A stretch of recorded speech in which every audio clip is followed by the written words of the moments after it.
ব্রেনের পাওয়ারটা কিভাবে বাড়াবে সেটা বলি, শুনেন। এই ব্রেনের পাওয়ার কিভাবে বাড়বে প্রত্যেকে আজকে থেকে এটা বলবা, বলতে চাই, শোনো আগে, রব্বি জিদিনি ইলমা, বলো তো। যে কোনো জিনিস করার আগে বলবা রব্বি জিদিনি ইলমা, বলো। মানেটা কি জানো? আল্লাহর কাছে বলতো আল্লাহ আমার জ্ঞান বাড়ায় দাও, আমার জ্ঞান বাড়ায় দাও, আমার জ্ঞান বাড়ায় দাও। আল্লাহর কাছে যখন তুমি চাবা, তুমি তোমার আব্বা আম্মার কাছে 100 টাকা 500 টাকা চাইলে যদি মনে করে দরকার, দিবে না তোমাকে? দিবে, দেখো। কিন্তু এই শোনো, কিন্তু যদি জানে যে তুমি ওই টাকা দিয়া ভিডিও গেম খেলবা, আন্দাজে টাকা নষ্ট করো, তাহলে কি দিবে? শোনো, খুব ইম্পর্টেন্ট। তাহলে তুমি আল্লাহর কাছে যে ব্রেনটা চাচ্ছ, সেই ব্রেন দিয়া যদি তুমি খারাপ কিছু করো, আল্লাহ কি ব্রেন সহজে দিতে যাবে? তুমি যদি ভালো কিছু করো তাহলে দিবে কি দিবে না?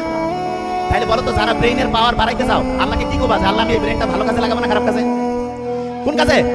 আচ্ছা, তাহলে ভালো কাজে যদি ব্রেনটা লাগাতে চাও, আল্লাহকে যখন বললা রাব্বি জিদিনি ইলমা, তার সাথে সাথে মনে মনে কি বলবা? যে আল্লাহ আমি ভালো কাজ করতে চাই, এই জন্য আমার ব্রেন বাড়ায় দাও। তোমাকে বলো তো, আমি ভালো কাজ করতে চাই, এই জন্য আমার ব্রেন বাড়ায় দাও। আমি ভালো কাজ করতে চাই, এই জন্য আমার ব্রেন বাড়ায় দাও। আমি ভালো কাজ করতে চাই।